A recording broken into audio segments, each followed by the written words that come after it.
people would probably want to know what this is.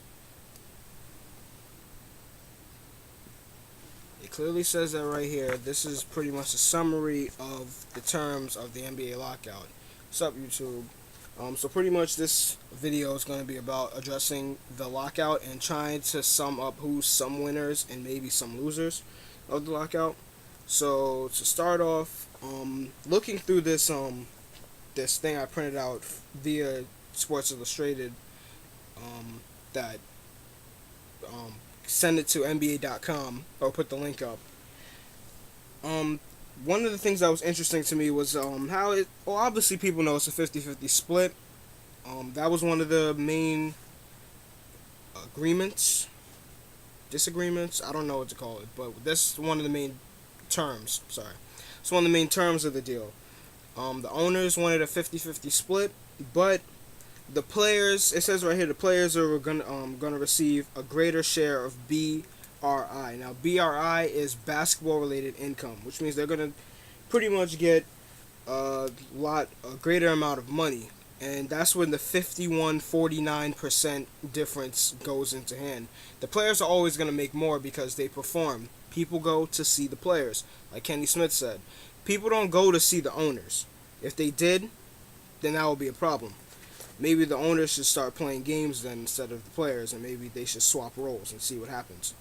It wouldn't turn out great, and people will probably be watching NCAA basketball or WNBA basketball for that matter. But that's besides the point. So I mentioned the 51-49 thing. Also, now moving on. Another thing was the cap system. Now, before they were trying to institute a stricter cap, because there was a hard cap. Pause. Well, this CBA, collective bargaining agreement, is going to make reinstitute a softer cap, and I'm going to explain why one of the winners is going to be a winners due to this this deal. And most of you probably already know who it is. And going through more of this with the cap system, it says that teams under the cap, under, like, when teams go under the cap, they need to like sign some free agents for less. So this season they're gonna start telling teams that that try to go under the cap to sign one or more free agents with a total first year salary of up to $2.5 million and up to 2 years in length. That can help teams such as the Knicks, since they want to get big stars like Chris Paul or Dwight Howard, and then maybe you might want to fill in some bench roles with some veterans, pay people the veterans minimum and stuff. That's also addressed in here. Skimming through it a little more. Tax rates are increased, have been increased. That's mentioned here as well. And then, it says something for, that was the mid-level exception for room teams.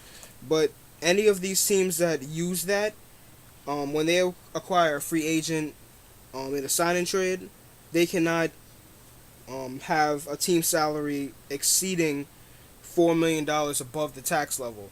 Then that's going to be a problem for those teams, such as the Knicks. I know the Knicks in past years, they went $74 million above the cap, and that was also above the tax level, and James Dolan also had to pay that thing off.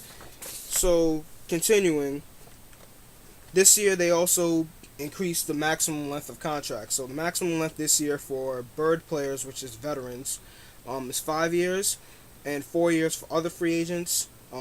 The maximum for rookies is maximum of 4 years for new rookie extensions. So let's say a rookie has a 2-year deal.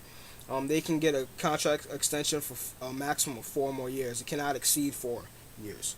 And a maximum of 4 total years for veteran extensions. So let's say a veteran such as I don't know any veterans like that. Maybe Jared Jeffries, since he's not really a good veteran. The veterans minimum was like 1 point something million. What if the Knicks want to re-sign him? Hopefully they don't. They can give him a maximum of 4 total years. And pretty much that's summing up this whole. Oh no, it's not. Sign-in trades. Teams are prohibited from acquiring a free agent in a sign-in trade if their team salary post-transaction would exceed the tax level by more than $4 million. The maximum contract length for a sign-in trade is 4 years now. So pretty much this whole thing is dealing with money, like most people knew it would. There's trade rules that's in here. There's a lot of interesting stuff that people probably didn't know, and some of the stuff they mention in here is they use a lot of big words, and some people don't know what it means. So that's my job to try to break it down, and hopefully I did. So now I'm going to talk about some winners and some losers from this CBA. So pretty much one of the winners, the main winners that ESPN and NBA.com is mentioning is the Knicks. Thank God. Now, as I mentioned, the soft cap, for many Knicks fans, we all know that in 2010, when we were trying to get LeBron James, we had to get under the cap, and that made us trade star players or key players like Jamal Crawford and Zach Randolph and some other players from before.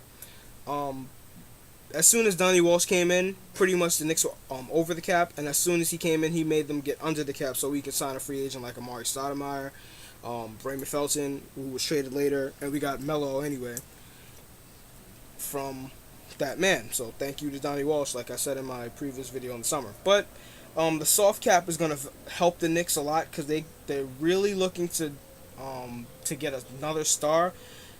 People are debating get a star center, get a star point guard, Chris Paul, Dwight Howard.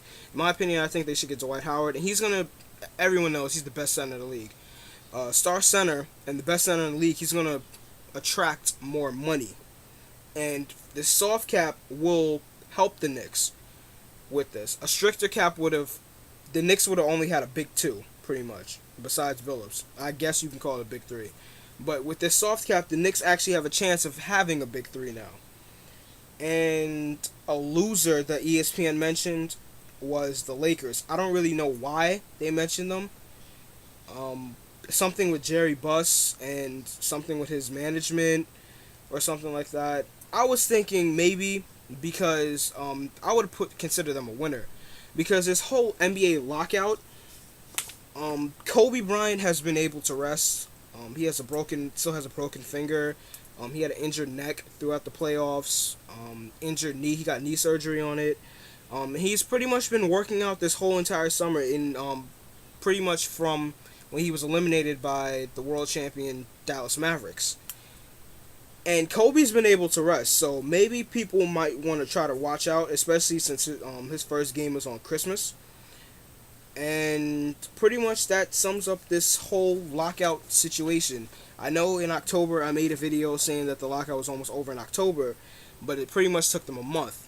Now maybe, I don't know, because I know baseball, MLB, they came to a 5-year agreement in a course of 2 weeks. And it was easy. But the NBA, they couldn't get an agreement done until, about 4 months later, more than 4 months, almost about to be 5 months, and it's ridiculous. If the MLB can come to a 5-year agreement for a CBA in 2 weeks, then why can't the NBA come to an agreement at least 2 or 3 months? It's ridiculous, and it was sad to see the players and the owners keep going like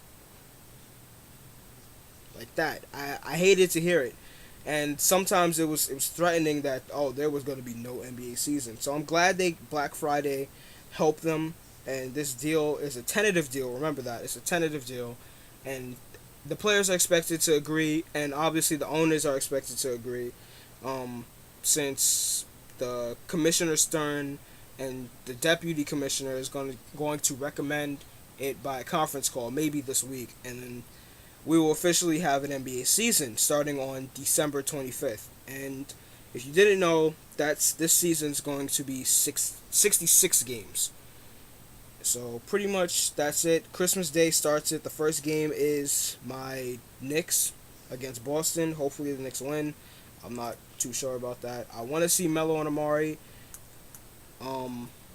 with their new chemistry and Billups. I want to see the whole team gel together with this whole training camp. And also another thing to remind you of is that if you're looking out for all these free agents, like I know J.R. Smith is stuck in China. I heard someone else from the Nuggets is stuck in China. Oh, I think Wilson Chandler is stuck in China, and a few other players are stuck overseas. I think Deron Williams might be stuck overseas, and they can't opt out of their contracts, and that's sad. But pretty much free agency starts on the 9th, and training camp starts on the 9th. So those are two. That's a key date as well. So pretty much this sums up this NBA lockout video. So this is BX Bolo.